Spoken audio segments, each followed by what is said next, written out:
12वीं पास बहू और अनुभवी सास की अनोखी टक्कर। घर में नई बहू का स्वागत। गांव के एक छोटे से घर में, जहां जीवन की हर एक लम्हा सादगी और मेहनत में समाहित था, वहां रहने वाले थे रवि और उसकी मां उर्मिला देवी। उर्मिला देवी गांव की एक सम्मानित महिला थीं, जिनकी उम्र लगभग 60 साल थी और जिन्होंने अपने जीवन के हर एक संघर्ष को खुद सुलझाया था। रवि का विवाह हाल ही में 12वीं पास लड़की रीता से हुआ था। रीता एक पढ़ी लिखी, आत्मनिर्भर और इंटेलिजेंट लड़की थी, जो गांव के बदलते दौर में अपने कदम जमाने की कोशिश कर रही थी। अगर आप अपनी मां से प्यार करते हो और उनको हमेशा खुश देखना चाहते हो तो चैनल को सब्सक्राइब करो, लाइक करो, जय माता दी कमेंट करो। बहुत ही जल्द आपको खुशखबरी मिलेगी। प्लीज वीडियो को लास्ट तक जरूर देखें। अब आगे सुने। जब रीता पहली बार उर्मिला देवी के घर आई तो उसका दिल काफी घबराया हुआ था। उसे नहीं पता था कि एक सास के साथ उसका रिश्ता कैसे बनेगा। उर्मिला देवी ने अपनी बहू को देखा और बिना कोई प्रतिक्रिया दिए अपना काम करती रहीं। रीता को समझ में नहीं आया कि सास उसे पसंद करती हैं या नहीं। उर्मिला देवी की चुप्पी ने उसकी चिंता और बढ़ा दी थी। सास की देखरेख। उर्मिला देवी का दिन हमेशा काम से भरा रहता था। वह घर के हर कोने की सफाई, रसोई में खाना पकाना, बगीचे में बागबानी और रिश्तेदारों के साथ मेलजोल का ख्याल रखती। लेकिन रीता का तरीका अलग था। वह इंटरनेट और स्मार्टफोन के जरिए नई चीजें सीखती और घरेलू कामों में मदद करने की कोशिश करती थी। उसकी कोशिश थी कि वह अपने सास-ससुर के साथ अच्छे रिश्ते बना सके, लेकिन उर्मिला देवी की परंपराओं और रीति रिवाजों से वह हमेशा थोड़ा असहज महसूस करती थी।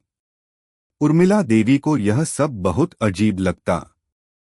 वह सोचती, आजकल की बहुएं घर के कामों को सीखने की बजाय बाहर की दुनिया में खोई रहती हैं। वह रीता से हमेशा कहती, तुम्हें घर के काम अच्छे से करने चाहिए, खाना बनाना चाहिए और हमारे पुराने तरीके अपनाने चाहिए।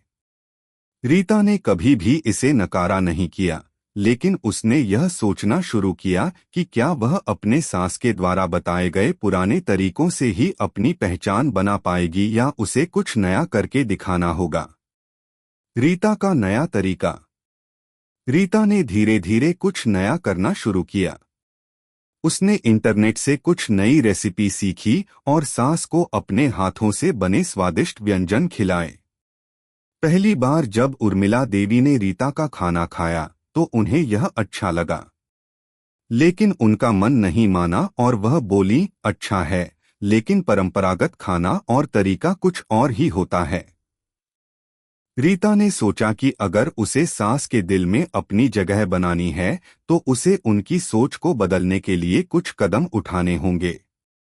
उसने घर में छोटे बदलाव किए, जैसे घर के अंदर गाने का समय निकालना और कभी-कभी सास के साथ बैठकर गप्पे मारना। रीता का यह तरीका सास को थोड़ा अजीब लगा, लेकिन उसे धीरे धीरे इस बदलाव का एहसास हुआ कि बहू की नजरें अलग होती हैं और वह हमेशा नई सोच के साथ आई होती है। संघर्ष और समझ। एक दिन उर्मिला देवी ने घर के कामों के बीच में रीता को देखा और बोली, तुम हर वक्त फोन में लगी रहती हो, तुमने क्या सीखा है इससे? रीता ने जवाब दिया, माँ, मुझे लगता है कि हमें अपनी सोच में बदलाव लाना चाहिए। हम भी नए तरीकों को अपनाकर काम को और बेहतर बना सकते हैं। यह सुनकर उर्मिला देवी चुप हो गईं। उनका मन विचारों से भरा हुआ था। वह सोचने लगीं कि क्या उनके पुराने तरीके अब उतने प्रभावी हैं या नहीं। उन्हें यह समझ में आया कि बदलाव जरूरी है, लेकिन वह अपने पुराने अनुभवों से भी जुड़ी हुई थीं। वह सास होते हुए अपनी बहू को अपना पूरा अनुभव देना चाहती थीं, लेकिन साथ ही वह नई पीढ़ी की सोच को भी सम्मान देना चाहती थीं। दोनों का मेल। समय बीतता गया और रीता ने धीरे धीरे उर्मिला देवी के साथ काम करना शुरू किया। वह घर के सारे काम करने के साथ साथ सास से भी बहुत कुछ सीखने लगी। उर्मिला देवी को यह महसूस होने लगा कि रीता का तरीका भी सही है और उसे इसे अपनाने से कोई नुकसान नहीं होगा। दोनों ने एक दूसरे की मदद से न केवल घर के कामों में सुधार किया बल्कि एक दूसरे की सोच को भी समझा।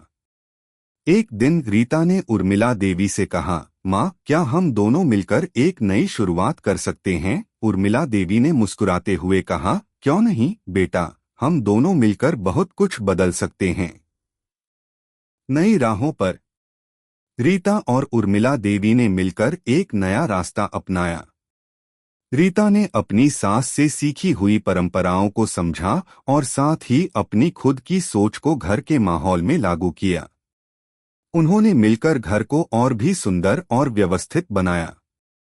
साथ ही घर के दूसरे सदस्य भी इस बदलाव को महसूस करने लगे और उनका दृष्टिकोण भी बदलने लगा।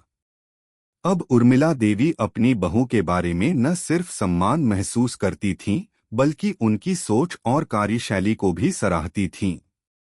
रीता भी समझ गई थी कि सास की मेहनत और अनुभव में भी बहुत कुछ छिपा है, जिसे उसे सीखने की जरूरत है। सास बहू का रिश्ता। यह एक बहुत ही सुंदर सफर था, जहां दोनों सास बहू ने एक दूसरे से बहुत कुछ सीखा। उर्मिला देवी ने यह समझ लिया कि समय के साथ बदलना जरूरी है और रीता ने यह महसूस किया कि पुरानी परंपराओं को निभाना और सास के अनुभव का आदर करना भी जरूरी है। इस अनोखी टक्कर के बाद सास और बहू का रिश्ता अब और मजबूत हो चुका था। अब उनके बीच में एक गहरी समझ और विश्वास था, जो उनके रिश्ते को हमेशा के लिए स्थिर बना देता। कैसी लगी आपको कहानी? प्लीज कमेंट करो, लाइक करो, सब्सक्राइब करो। धन्यवाद।